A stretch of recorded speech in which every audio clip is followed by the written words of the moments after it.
rather than throw away their existing infrastructure, more and more enterprises are integrating these AI platforms, like the ones I mentioned earlier, into their legacy IVR systems to capture the benefits available from this new age of technology. And so what are those benefits? Well, the goals of IVR modernization typically focus on three different metrics. The first, reducing operating expense. The second, increasing the volume of concurrent calls that a given call center and fixed pool of human agents can handle. And finally, increasing customer satisfaction.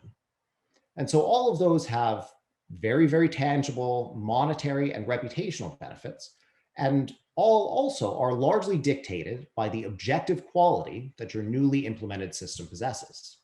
And what does quality look like for an IVR? Well, let's take one of these modernization efforts in practice. One of our favorite bespoken customers, EPCOR. Formerly known as the Edmonton Power Corporation, EPCOR is the largest utility company in Alberta, Canada. They manage water, wastewater, natural gas, and electricity distribution for millions of customers across both Canada and the United States. They have a large contact center with a number of human agents, and they actually have to staff it with temporary on-demand agents during seasons of typical increased load, like wildfire season. And even with that additional staffing, they aren't able to successfully handle the huge volume of calls that may come in after a significant storm or after a power outage.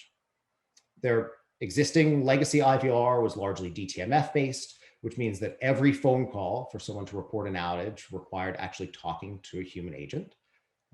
And like I was saying earlier, to reduce cost, to increase throughput, and to increase customer satisfaction, they decided to embark on a journey of modernization with Twilio Autopilot, actually providing that AI background. But they had a number of challenges. And these challenges we see actually quite frequently. They're really quite common for even the largest of enterprises that are following the same path. They had a very tight time frame. They had a need to get the system functional and deployed in under a month. They had a team that was very, very skilled with traditional IVR processes and very skilled in web and mobile development, but lacking in conversational AI expertise. Being a Canadian company, they needed to support both Canadian English, Canadian French, and then for their US customers, needed to be able to support US English as well. And their testing team was quite small. No one spoke Canadian French. Very few of the members even had Canadian English as their primary accent. And the initial set of functionality that they wanted to support, again, power outages, had 40,000 unique addresses in the Edmonton, Alberta, Canada market. As is often the case with many of these engagements, had tremendous executive visibility. It was a big investment that they were making. And the executives had an expectation that the end product, the end result, would not be as good as their existing one, but would be much better, that the quality would be much higher.